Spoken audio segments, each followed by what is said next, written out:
Kelinglar, bugun sizlarga stolinglar ustiga ko'r qo'shib turadigan chiroyli, hamma ayollar bir marta bo'lsa ham sotib olishni xohlagan patarelnikni qanday tikishni o'rgatib qo'yaman. Faqat patarelnik tikib sotadigan opa-singillarimiz mendan xafa bo'lmanglar. Xo'sh, endi ishimizni matodan boshlaymiz. Bozorga borib, aynan patarelnik uchun mato olasiz. Men birinchi marta tikib ko'rganim uchun biroz ortiqcha mato olibman. 1.20 sm mato olgandim. 1 metrdan ham hattoki yetib ortar ekan. O'rtasiga lentadek qo'yish uchun esa yana 1 metr mato oldim.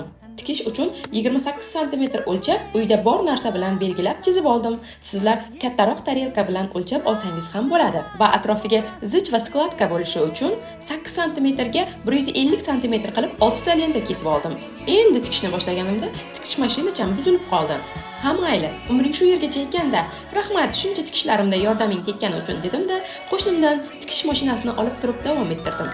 Har bir ishning o'z qiyinchiliklari va mashaqqati bo'ladi deganlaridek bitkazib ham oldim. Bu yeriga endi o'zingiz baho bering. Sizga yoqdimi? Shu patarelnik menga 75 ming so'mga tushdi. Shuncha mehnat yurakchani qizartirib qo'yishga arziydimi? Fikrlarni izohlarda qoldiringlar va menga obuna bo'lib qo'yishni unutmang.